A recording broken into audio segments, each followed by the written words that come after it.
ಇವತ್ತು ಕಾಶ್ಮೀರದ ಪಹಲ್ಗಾಮ್ನಲ್ಲಿ ಭಯೋತ್ಪಾದಕರ ಗುಂಡಿನ ದಾಳಿಯಿಂದಾಗಿ ಮೃತಪಟ್ಟಿರ್ತಕ್ಕಂಥ ಶ್ರೀಯುತ ಮಂಜುನಾಥ್ರವರ ಧರ್ಮಪತ್ನಿ ಶ್ರೀಮತಿ ಪಲ್ಲವಿ ಅವರು ನಮ್ಮ ಮ್ಯಾಮ್ಕೋಸಿನ ಬೀರೂರಿನ ಶಾಖಾ ವ್ಯವಸ್ಥಾಪಕರಾಗಿ ಕಾರ್ಯನಿರ್ವಹಿಸ್ತಾ ಇರ್ತಕ್ಕಂಥ ಸಿಬ್ಬಂದಿ.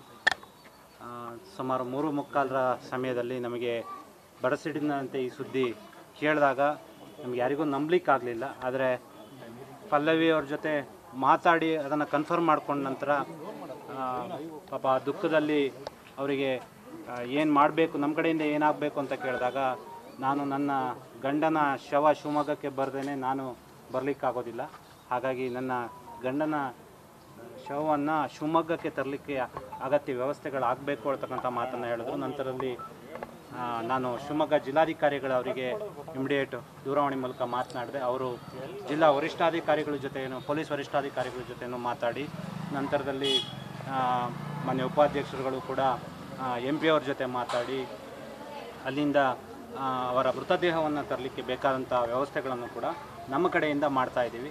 ಮ್ಯಾಮ್ಕೋಸ್ ವತಿಯಿಂದ ಮೃತರಾಗಿರ್ತಕ್ಕಂಥ ಮಂಜುನಾಥ್ರವರಿಗೆ ಮತ್ತು ಅವರ ಕುಟುಂಬಕ್ಕೆ ಆ ಭಗವಂತ ಶಕ್ತಿಯನ್ನು, ಆ ದುಃಖವನ್ನು ತೆಗೆದುಕೊಳ್ತಕ್ಕಂಥ ಶಕ್ತಿಯನ್ನು ದಯಪಾಲಿಸಿ ಹೇಳಿ ನಾನು ಮ್ಯಾಮ್ಕೋಸ್ನ ಸಮಸ್ತ ರೈತ ಸದಸ್ಯರ ಪರವಾಗಿ ಬೇಡ್ಕೊಳ್ತೀನಿ. ಡೆಡ್ ಬಾಡಿ ಯಾವ ಬರೋ ಸಾಧ್ಯತೆ ಇದೆ? ಅದನ್ನು ಅದರ 2 ರಿಂದ 3 ದಿನ ಆಗಬಹುದು ಅಂತ ಹೇಳಿದ್ದಾರೆ. ಇನ್ನು ಆಸ್ಪತ್ರೆಯಲ್ಲೇ ಇದೆ ಶವ.